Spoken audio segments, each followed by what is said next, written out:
Awesome. We are live now. Great. Thanks so much for taking the time. Thanks so much for taking the time to speak with me again, Cliff. Appreciate you. I know you're really busy. Would love, looking forward to learning more from you on this call. For folks on the call, Cliff is the CRO of Carabiner Group.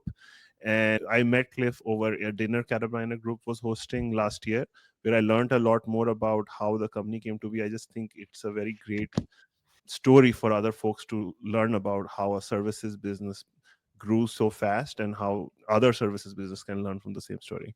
So before we dive more deeper into it, Cliff, would love for you to introduce yourself a little bit in more detail than I did. Yeah, sure. Hi, Yeah, thanks for having me again. thank Cliff Simon, I'm the CRO of Carabiner Group, and I've been here since almost day one. I think I came on board a third hire, first exec hire about three and a half months into this thing even existing.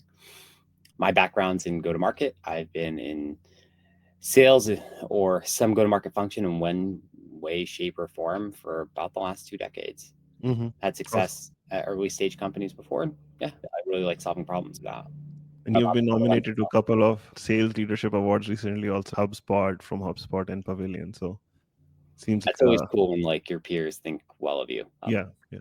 Definitely humbling. Awesome. Awesome. So I'm curious, like about the company. When you joined, where was the company at, I guess, revenue wise? What In was your basis for joining? my basis for joining was I had recently left a company. I had been interviewing for VP of sales roles at Series A and Seed. Okay. I started my career at a Fortune 20, Hmm. right? And kept going downstream to find access to more strategic thought process and decision making, and love the smaller companies because you can actually see the impact that you have with the work Hmm. that you're doing day to day. And originally I came on board here as a fractional VP of sales, building out an SDR team, and that got scrapped I think within the first 2 months I was here, and we went direct full cycle sales reps. And but yeah, originally what interested me was the ability to build something from the ground up. And what was the thesis for the company at that time, and what was your motion that you were running when you had just started, like the full cycle sales motion? So the thesis originally was Salesforce admin, Mm, where low cost, high quality resources, US based, that would never leave. And by and large, we still do that with some of our larger nonprofit customers. They're on 3, 4 year retainers, 5 year retainers in some cases, mm, which is mm, great. But the way that, and then the go to market motion, this is before LinkedIn got as crazy as it is now. We sold most of our business through cold LinkedIn outreach, interesting. but always with a hook, right? Not just, hey, I saw you do this. You're this type of person.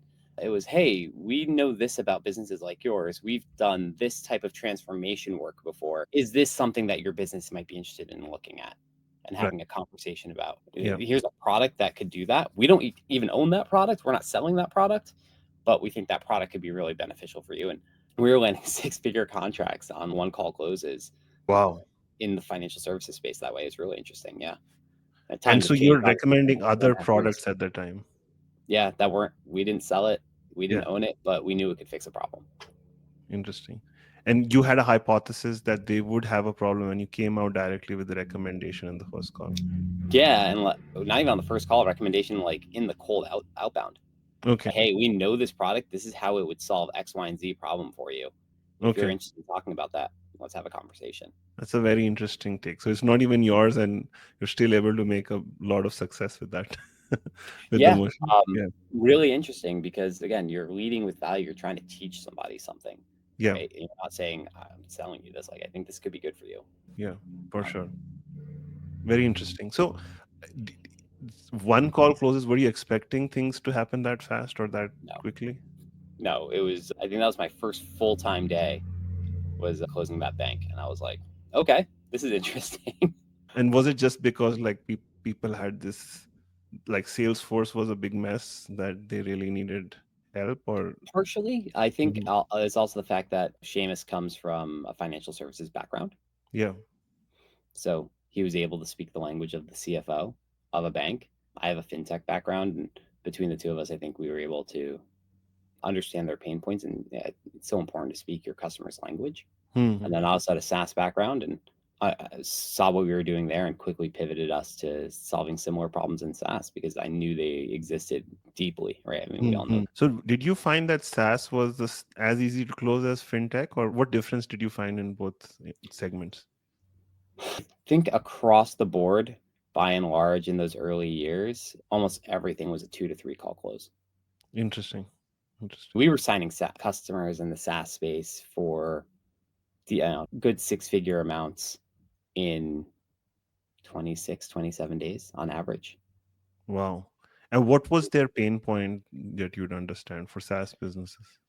It's a mess. You talk about the fractional piece, right? Yeah. We're the first really ones to come out there as the fractional RevOps resource. Yeah. At Series B, Series C, it's really hard to get all the right pieces Yeah. because I don't need a CPQ person all the time. I Yeah. need that CPQ person for an implementation, and then maybe I need them 5 hours a week, Yeah. right? Yeah. I don't need a full-time architect. I don't need a full-time HubSpot admin, but I need pieces of all those things to maximize across the budget that I have. And I think that really resonated with people, right? Difficulty in getting the right data up to the board, Right. difficulty in getting the right data to the sales leaders and the marketing leaders and the CS leaders so they could run their teams effectively, difficulty in the sales reps even understanding what they're supposed to be doing, difficulty for marketing and understanding the efficacy of their spend, right? Hmm. So you're really coming in and illuminating a lot from a data perspective, cleaning things up. Most companies at that stage, especially in 21, 22, didn't have the foundational things set, right? It was growth at all costs still. Everyone was having a great time, but the foundations weren't set. And then we saw that the companies that we were able to help in 21 and 22 had a much better story and were able to weather the storms of late 23 and 24. And so, when you say that you don't need a CPQ person all the time, you need these people in bursts, and some of the other capabilities as well. Is that the time when you had started rolling out already your RevOps as a service Yeah. terminology? So I think it was the second or third customer I signed with Carabiner. Okay. Was a cyber firm. We were going to help them with Salesforce, but all the problems that we needed to fix first were in HubSpot. And we went to a HubSpot agency, and they just dropped the ball left and backwards. And it was so difficult.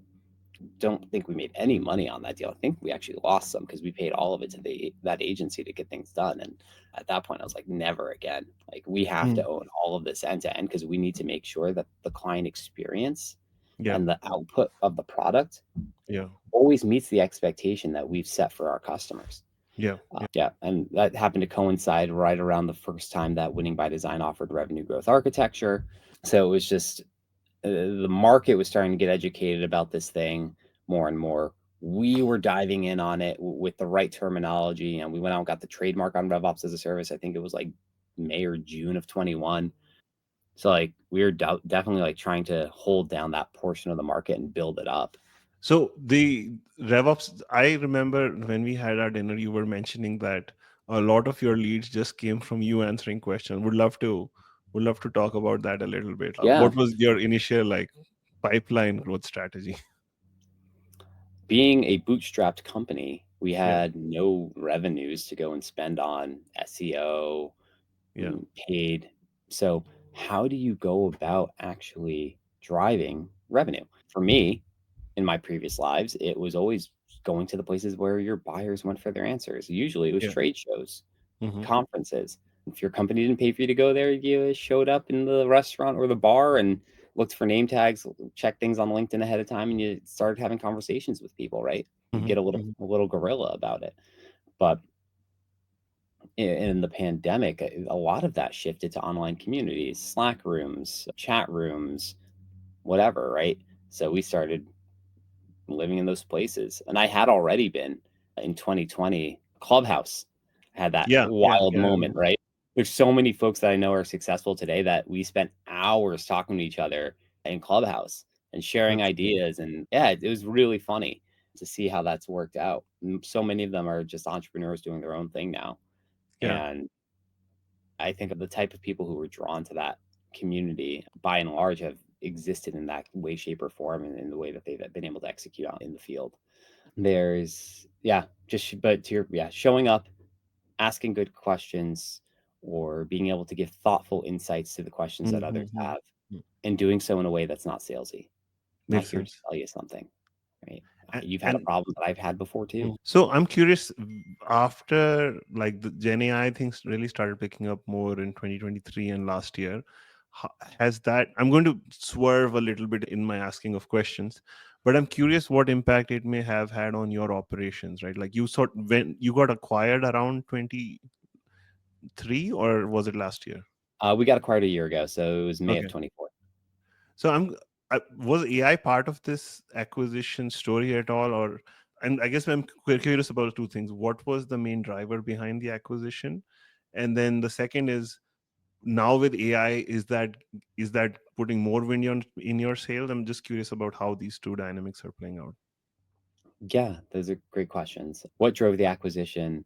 We had always had a 5-year plan, and we were able to execute it in 3.5, at least for Mm. me since I joined.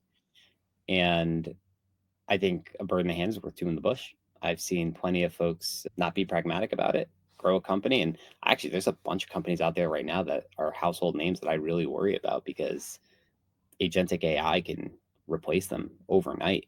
yeah. And, people who have built 50 million, 100 million, 200 million plus dollar businesses, I definitely worry about.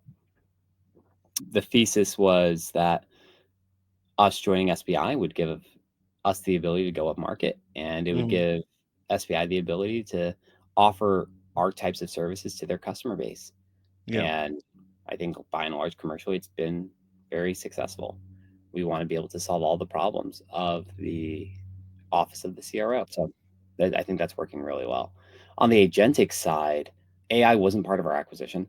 The things that are interesting there and where agentic has really stood up around us, not just in the work that we're doing, because everyone asks our opinion when it comes to the tools that they're evaluating, what's real, what's not. And we've done some studies around that and definitely have some thoughts. But when it comes to the way our team's using it, it's a force multiplier, right? We've got really smart people that we've spent a lot of time vetting and training, and they've gotten to see so much. They've got a great purview.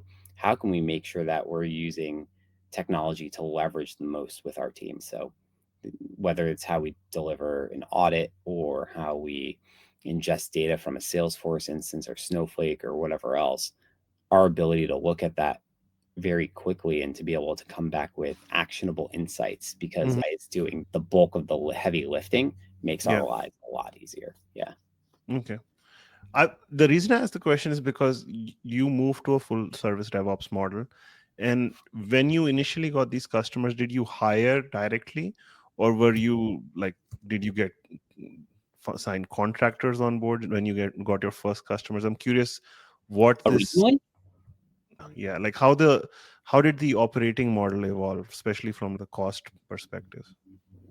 originally our thesis was US based resources, W-2, not 1099. And we carried that pretty heavily until maybe 6 months before the acquisition. We started shifting a bit more.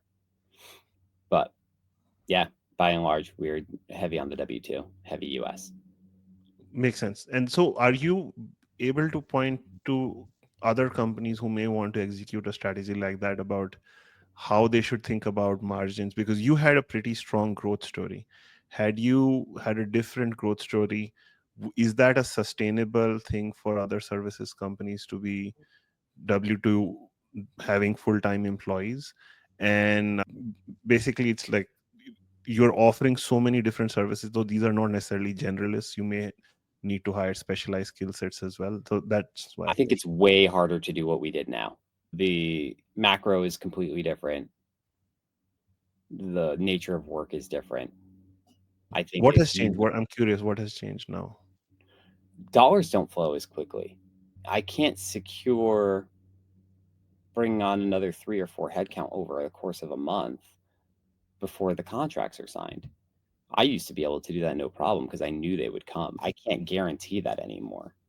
I have to be pragmatic and run an actual business, which is fine. That's Right. wonderful. But you have to think well about those things. And I think fractional's gotten better. I think over the last few years, there's been the development of a wider range of talent in different markets.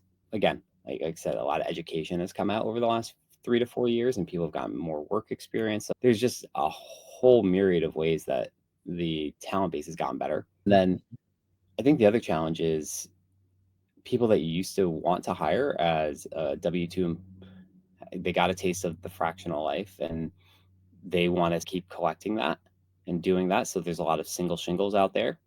And I know several folks who are in a competitive space to us where we're all friends, but they hire a bunch of people fractionally who are on full-time roles. So that's a one way to keep costs down because you're not their entire income, right? You're supplementing. So Yeah. there's a lot of different ways to do it now, Yeah. where I think you were a bit more limited before. And uh, in terms of the macro conditions, how have you seen them? What is your current take on where the economy is right now, at least in your space? Oh, I'm totally gonna sneeze. No problem. I think it really depends.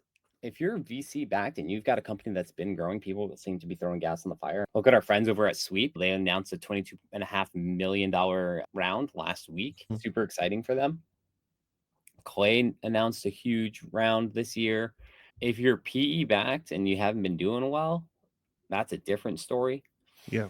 But there's a lot of money out there that people want to deploy. They just need Hmm. to be given the right circumstances with the right reasoning and the right assurance of a return. People want as close to a sure thing as they can get nowadays. If you're going to be spending X amount of dollars on a firm like ours, Yeah. what am I going to get out of it? Yeah. What is the actual end product Yeah. versus some ethereal? It's going to be better than it was yesterday.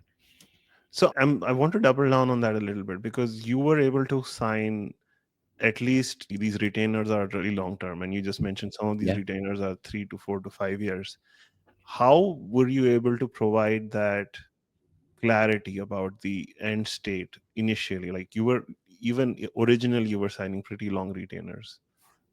Yeah. All of our original customers were year-long retainers in the SaaS space. How were we able to do it? I think the brand helped, and we had shown people that we could. So there's a lot of trust. I'm a huge believer in the fact that you only get to build a reputation once, and it takes years to do that. You Hmm. destroy it in Hmm. seconds, so you have to maintain your integrity. Yeah. I talk a good talk. It's not like we were known for having really good decks or PowerPoint presentations, right? When you sat down and got in a room with somebody and actually worked through their issues and put it together on a whiteboard, you can show the thought process and you can show how you're going to attack something and put together a plan coming off of that. I think that was very valuable. All right, makes sense. So switching a little bit on to the discipline itself, like RevOps, there's now with agentic so many things are up in the air. It's almost like almost every function is completely blowing up. What have you noticed? What have you started to notice in change in this function itself? I think the biggest change is just how much RevOps is being asked to know. Mm-hmm. You still have your day job, but it feels like every other department expects RevOps to be an AI genius, a prompt engineer, to have their finger on the pulse of what's going on inside of the ecosystem. And I think that's really unrealistic. Mm. Right? You've got someone who's probably in a group that's understaffed, right? They're working way beyond what they should be. They're not actually able to hit the strategic milestones that they need to. And then you're saying, oh, by the way, as a sales leader, I saw this really cool thing. Yeah. Could we do that? Yeah. Could you look into that for me? Yeah. I was another thing. Yeah. Yeah. It feels like RevOps is just you're juggling all these things, and someone else just keeps handing you another one and another one. It's like Mm, mm, mm. how many can you handle before you drop? Are there any use cases that stand out very interesting to you that are being solved very differently now than they were before? Documentation. I think that's a really good one. Not to talk about Sweep twice, but I think that's a great one. Most teams fail at that, right? And you've got RevOps people that are really transient. They're Yeah. in and out Yeah. based off of things that they're interested in, or there's a lot of need for good people. So if you've got someone good in seat now, having a tool like that can actually do all the documentation for you, what's been built, why it was built, I think that's really valuable because that's something that most organizations forget. I can't tell you the amount of times we Yeah, go into an org yeah, and there's no yeah. documentation, no process flows, no Completely, glossary of terms, nothing. completely, Yeah. completely. And that's across. It's not just RevOps. It's No, it's across the across the board. board. But if RevOps is the thing that's touching everything, Yeah, yeah, totally. Have you heard this term called GTM engineer recently? sure. And is that like a are people now starting to hire for this? And if they are, is that happening in RevOps or some other teams? Yes and no. I see some people hiring for it. The way I'm seeing that more and more is more like an AI specialty person Yeah. that it doesn't necessarily sit in RevOps. It can. They typically are sitting across the entirety of the executive team and being like the AI whipping boy, go do this, go do that, build this, build that. Yeah. Yeah. Okay. It's an interesting role. Don't get Mm, me wrong. mm, I mm, think it takes someone that's very curious, someone that's willing to grind it out and get into the nitty gritty of tools and understand integrations, data flows, connectors. I don't know if it's a scalable mm. particular solution. I think it's just part of like the Experimental. RevOps function. It's very experimental. And I don't know if there's enough people that want to do it or can do it. I'm up in the air on it. I think there's difficulty when you're a company, say like a Clay, where you're building an entire business model on companies being able to find and source that talent or Mm. going to an agency that has that available. It's dangerous because you can become very key man dependent. Yeah. Yeah. Makes sense.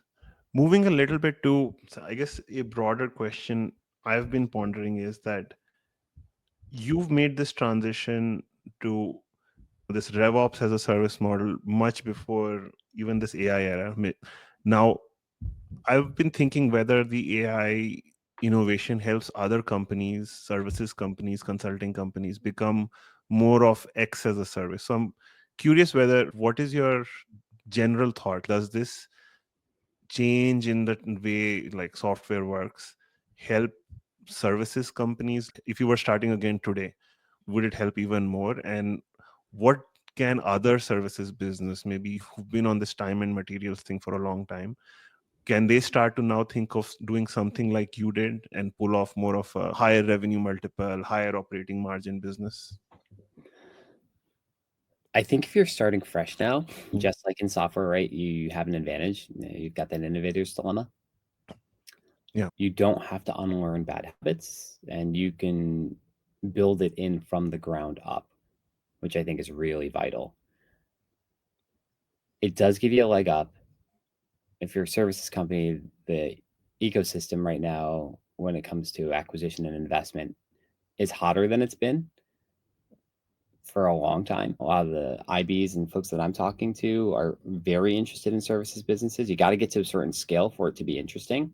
But I think that achieving that level of scale is easier now than it has been before because you can get away from a T&M or you can sell it as a T&M and make an even bigger margin. Can you? It's be interesting, right? Can I create the type of company using AI with really smart resources in this day and age and drive SaaS level margin because of AI? I think the answer is yes. I think that's something that's possible. It's going to take time, but I wouldn't be surprised if we start seeing it within the next year or so. And Right. then the question becomes, what's the growth curve and what does a SaaS services company that can do 80+% margin with a 30 to 50% growth rate look like on a table? I have Right. no idea. Okay, converse question on SaaS companies. Given that AI is moving like almost commoditizing code, like people are writing apps on the weekend. I've never programmed and I've created a few apps of my own that work on Google Sheets. It seems to me that SaaS is just going to deflate much faster than it already has been. Even in an inflationary market, SaaS historically has been deflating. So, what's have you seen any changes or like any more anxieties with SaaS companies given the fast spread of agentic, fast spread of AI? Traditional SaaS companies thinking, how are we going to survive this?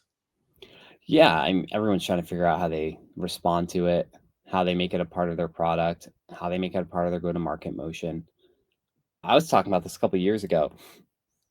I think the future is finding a very niche market, 100 to maybe 1,000 people in your TAM, Uh-huh.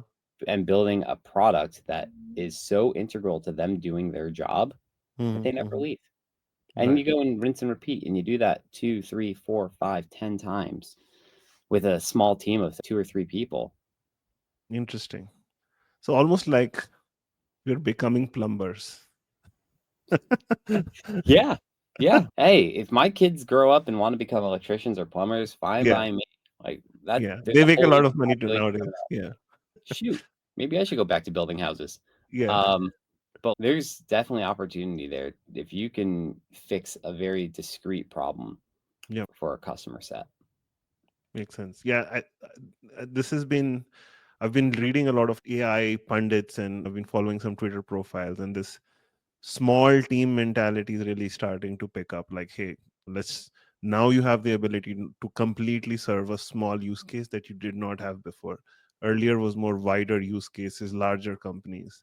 Now you could just build a bespoke company without any funding, be happy getting paid, and completely solve a problem. So I definitely think Yeah, that interesting and potentially especially an with opportunity for us. especially with this younger generation of founders. Yeah. Many of them don't have the same value set. They value free time, they value being able to do things from a community perspective or things that are better from a society perspective. Yeah. If they can build something that sort of checks a box for them and lets them live the lifestyle that they want to, Yeah. like Yeah. you can build a couple companies like that and clear 250,000 plus a year. That's a Yeah. great living for most people. Yeah. Yeah. Yeah. So, agreed. Agreed. So those were most of my questions really about your story. I think others can also learn a lot. I would love for you to, if you have any plugs right now, given anything that you're doing currently that you want folks to know, I would love to learn about them and get in front of people as well. Yeah, I think the three things that I'm excited about are, well, we have the new podcast that dropped, so that's great. We did the first part with Kevin Dorsey. Morgan Ingram's next. Awesome. He's going to share really tactical things that you can do to drive LinkedIn and social selling. We're going to spin up a new newsletter, get some better content going. And then, yeah, we continue to drive a lot of in person. So if you're in the New York area, we host a monthly roundtable. We do dinners once a month somewhere around the country. We'll be in Denver next week. I don't know when this is live. We'll be in Denver next week on Monday and Tuesday All right. for Pavilion CRO Summit. And then, yeah, we'll see what the summer holds. Probably do a stop in Chicago, a stop in New York. September, I'm sure we'll be in SF for inbound. October, we'll definitely be at Dreamforce. But yeah, we'll keep that going throughout the rest of the year. I think there's nothing better than bringing people together, breaking bread, and having good conversations. So For sure. I definitely enjoyed that dinner we had. And I think the podcast is very interesting. I'm definitely going to be listening in some of my downtime, and I hope others do as well. So thanks so much for the time, Cliff. This will be recorded, so we'll be posting a few clips of this on awesome. LinkedIn over the this weekend next. But